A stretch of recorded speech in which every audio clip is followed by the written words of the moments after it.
Hey, everybody. Welcome to Perpetual Motion, a podcast about current trends, communication, wellness, and relationships. I'm the host, Dr. Mo Anderson, and my goal is to help you stress less, produce more, and love the ones you're with.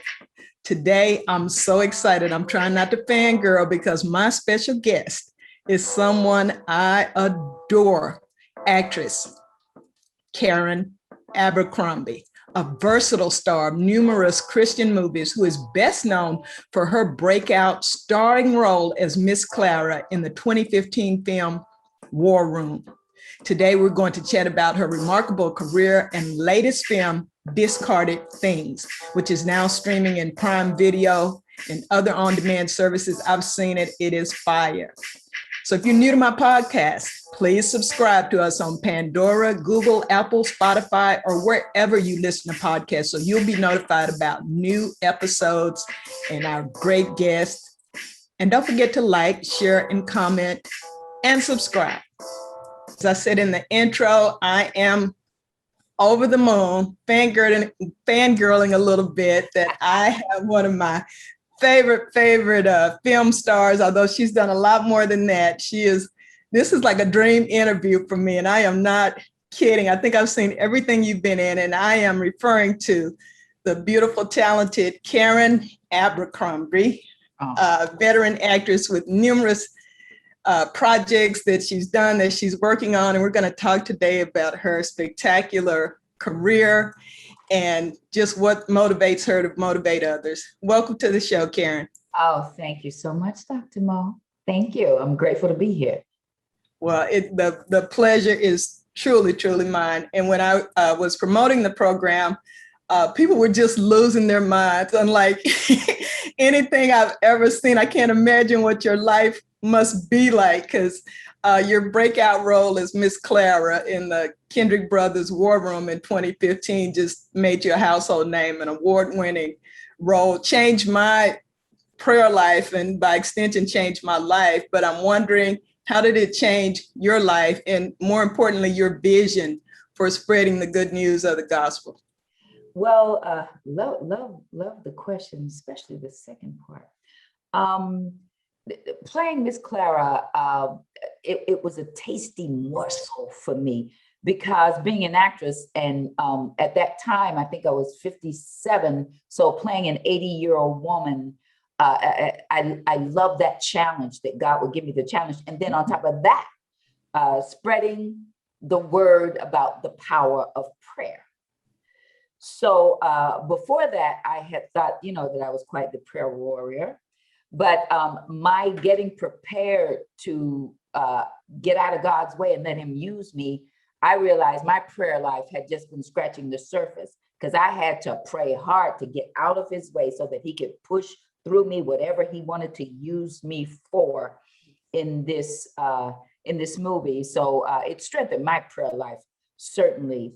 And then how it's changed things for me is very interesting.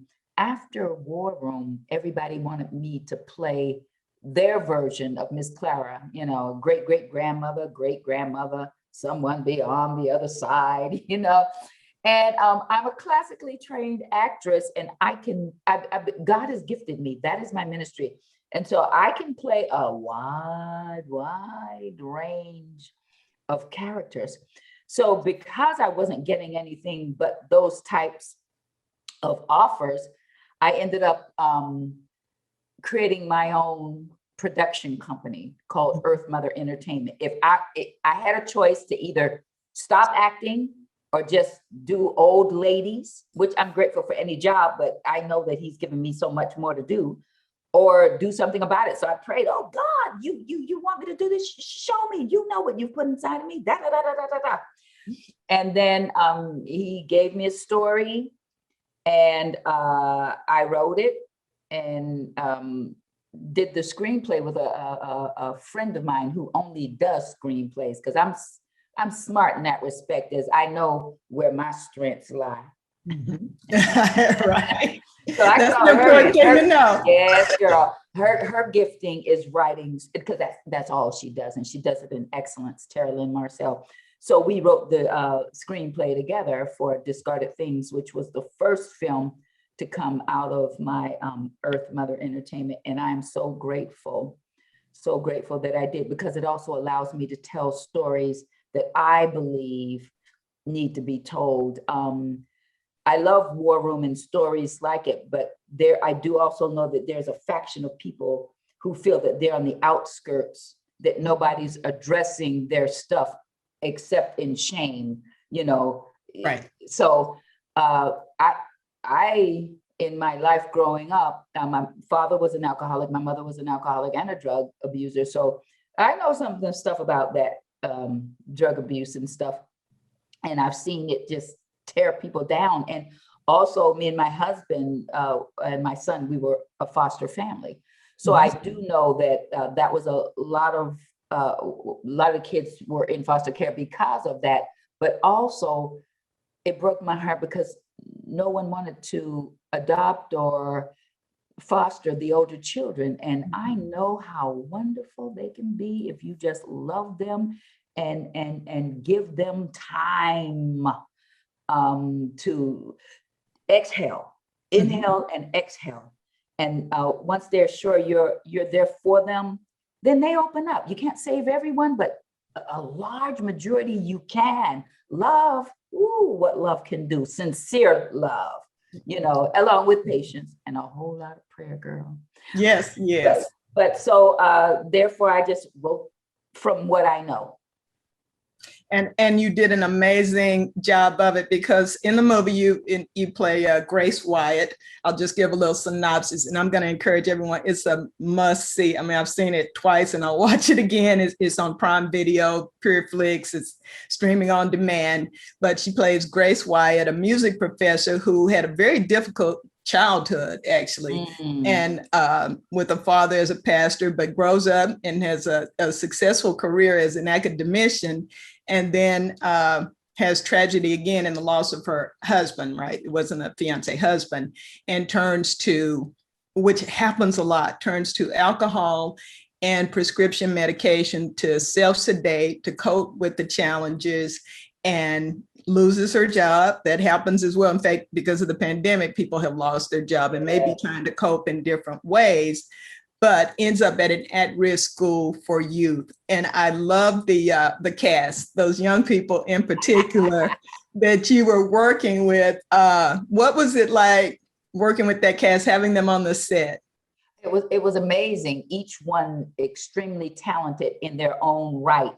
And they came aboard open and wanting to be a part of telling this story. And we actually ended up becoming like a family. Some of the kids have gone off. We've got a couple TV series. I have been approached a couple times about turning Discarded Things into a television series. I'm praying about it. I'm praying about it. And yeah, I stay in contact with those kids on a continuous. And you know, at some level, as a mother of two adult sons and grandchildren, and with everything that's going on in society, at some level, they're all at risk. And they are. Right. So important that we present positive images, you know, whether it's film, whether it's music, in the household, to be role models for our own family members. So, and you are doing that. You mentioned your growing up and your background. Did you grow up in a family of faith though? Were you at church all the time like me? Well, I did go, but it was my aunt, my father's older sister, my Aunt Vine. She had a kids ministry called the Sunshine Band, where she took the little flannel board, Mary, Joseph, Jesus, a couple animals, right. neighborhoods. You know, we sit out on the lawn. Well, I was one of those kids, you know, and I gave my life to Christ at 7 years of age. And after that, you couldn't keep me out of church. And it was safe enough at that time. And the church was close enough. I could go by myself, get myself dressed, go. Nice. But by the time I turned like 17, 18, oh girl, I had become the party girl. And I like that. Yeah, it's the truth that'll set you free. We got to keep it real. Yeah. Jesus came to set us all free. So if you want to be free, you can. So, yeah, started walking back in my 20s, and I'm continuing to walk, Yes. and Yes. I don't want to pretend that I never had that background, because my testimony will strengthen someone else to step up and out of their stuff, the muck and the mire. And Yes. also to say this: God is not a respecter of people. If he would use this ex-party girl to take the message of prayer, not just through my city or in America, but around the world, what more can he do through you or anyone else who is willing? You know what I mean? Right. So yeah. So I will always tell my testimony. And please keep doing it. I will. That transparency is so important. As Yes. I look back,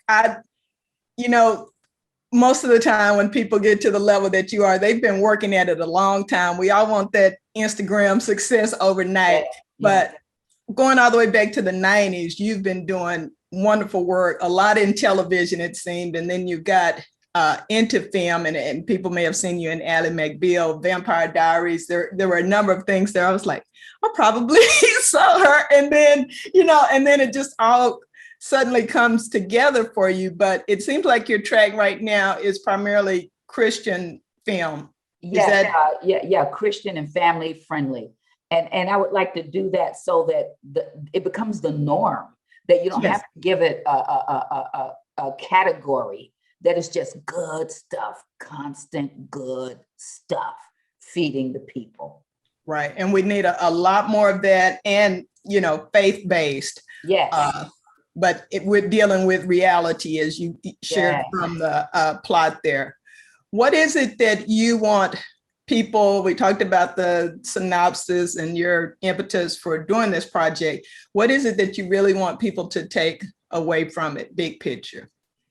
Forgiveness is absolutely necessary. If you don't forgive, you'll stay stuck. And then every issue, big and small, will continue to load up, pile up until you're reaching out for something that is going to only temporarily be a release, the drugs, the alcohol, or some other kind of behavior. But forgiveness, forgiving others, let it go, because you will stay stuck.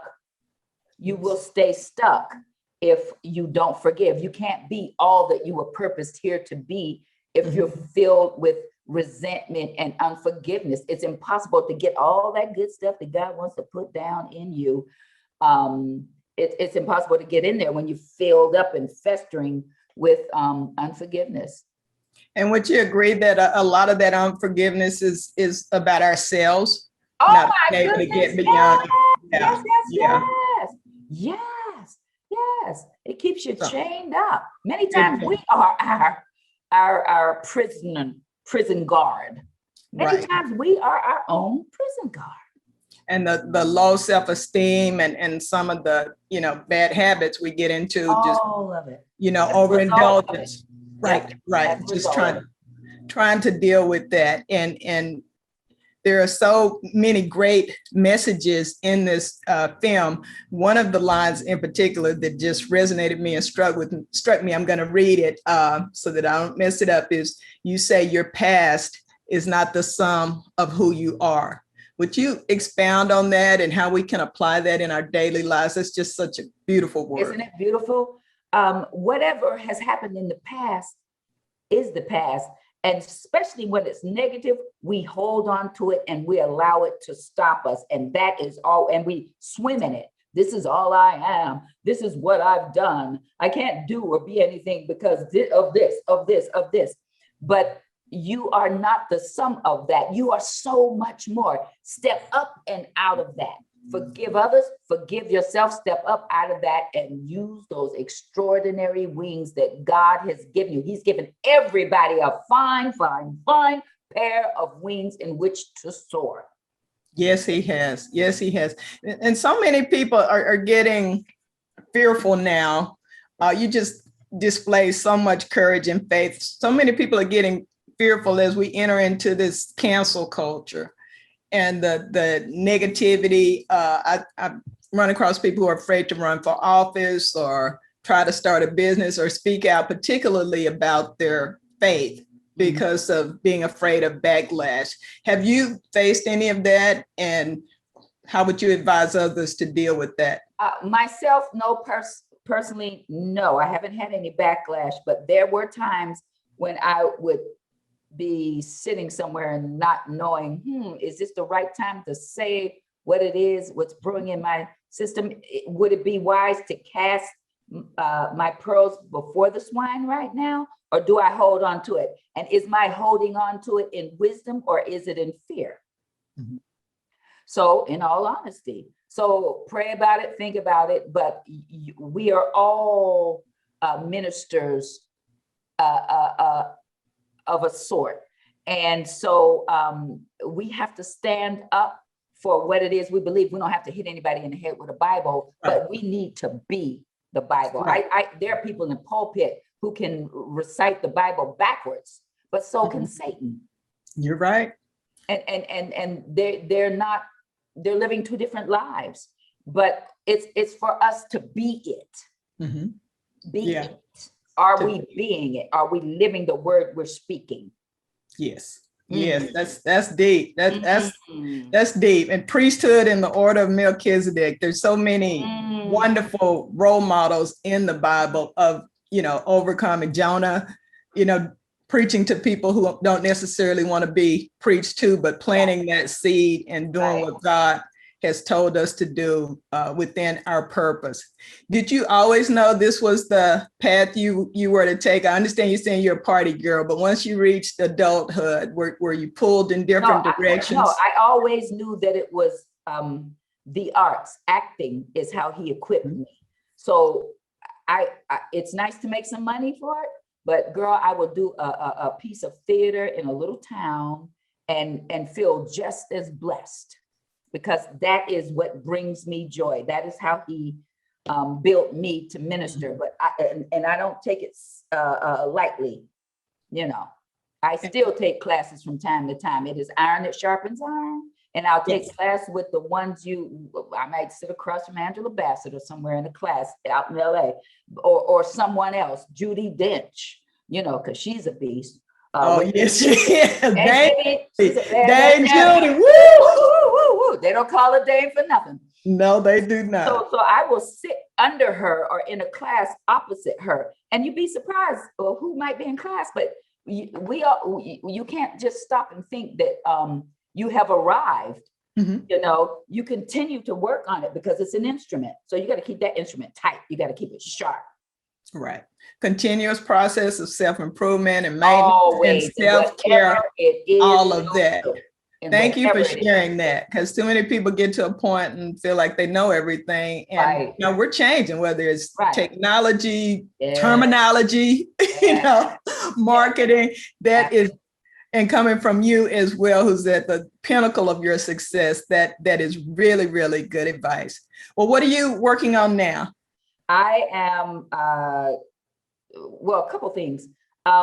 If by chance someone out there who's listening would be interested in holding a screening of discarded things, I will come with, it will be myself for a Q&A after, and maybe another cast member, maybe Cameron Arnett, who played my father. Now he's a bad brother. Wow. Yeah. And so that can be arranged. They just have to reach out to me about discarded things screening. And also Discarded Things is playing on YouTube for free. No charge. People can see it on YouTube for free. I am currently in early pre-production for a Christmas movie. It's called The Christmas Angel. It's a wonderful, wonderful, heart-lifting story and heartwarming. And it will become a classic. And I don't say that in pride. It's just, you heard it right here. You heard it right. Sent it. It's just the way that God sent it. It makes me cry when I read it. I'm touching and agreeing with it. Let us touch and agree. Won't he do it? Yes, won't he do it? And I'm going to speak some life speak some powerful words right now, and then I'm going to be one of those screeners. I've never done it before, but we're going to get that together for the Dallas-Fort Worth area. And so I'll get in touch with your people. I would love to do that. And I will definitely drop that in the show notes and your website so people can reach out to you, because we need the word to get out. People will talk about, X-rated movies and other types of things that are out there, but we need to spread the word about positive films, positive images, and great boss women like you. Well, thank you. And my thing is reaching out to the least of these, baby. Yes. Because a lot of people don't want to go there. No, they do not. But that's where we need to go. He tells me to do that. And there's power in that. There is power in that. Yes. My final question for you is, I have two. What is your favorite scripture? And if you could be any figure in the Bible, who would it be? Oh gosh, any figure in the Bible? Oh my gosh, that would be a hard one. But in a way, maybe I have been in a different way. See, what people don't realize is there was this 13-year-old girl, 12 is debatable, who lived in a place that was a ghetto, it was a hood. And the Bible said several times, can anything good come out of Nazareth? And they meant it because it was a rough, tough place. Yes. But there was a girl there who was not the most popular. She was from very, very humble means. Nobody talked about her being the smartest or the most popular. No, but she was the right girl. She was the one. She was perfect, because one day she got a visitor who said to her, behold, Mary, you have found favor with God, and he has chosen you to give birth to his son. You better preach. So it might be Mary, because I might be here today and I might be in another Nazareth tomorrow. But as long as he can see me and use me and work through me, I would say it would be Mary.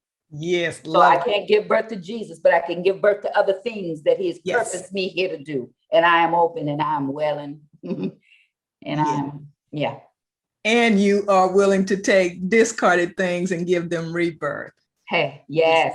Which is a gift and a blessing. Yes, indeed. And your favorite scripture, or one of them?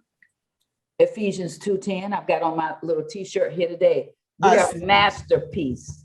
Each and every person who has breath, you have the breath of God in your lungs. It's come down many generations and whatnot, but that is still from the first breath that God breathed into Adam and then into Eve. You better know who you are. And so he calls you a masterpiece. He calls you his beloved. He calls you, the apple of his eye. I say you need an intimate relationship with him to know your true meaning, because your true value is in him. Your true self is in him. But yeah, I love it because he calls me a masterpiece. He knows what I've done in secret and out in public. And he calls me a masterpiece. Calls you a masterpiece. Who has numbered the hairs on our head, loves us so much. Love us. Knew what I would do before I got here, still chose to love me into existence. Yes. I'm a masterpiece. You are indeed a masterpiece, guys. Karen Abercrombie, from her own mouth, and I will co-sign on that. She is indeed a masterpiece. As are you, sister. Thank you. And we all are, once we recognize our purpose and the divinity in us. We are all masterpieces here with a purpose, and we need to take that passion and go spread the good news. Spread the good news. Karen Abercrombie, it has been a delight. Thank you so much. I will be in touch. Okay. Guys, go see Discarded Things. Thank Appreciate you. God bless you, girl. God bless you too.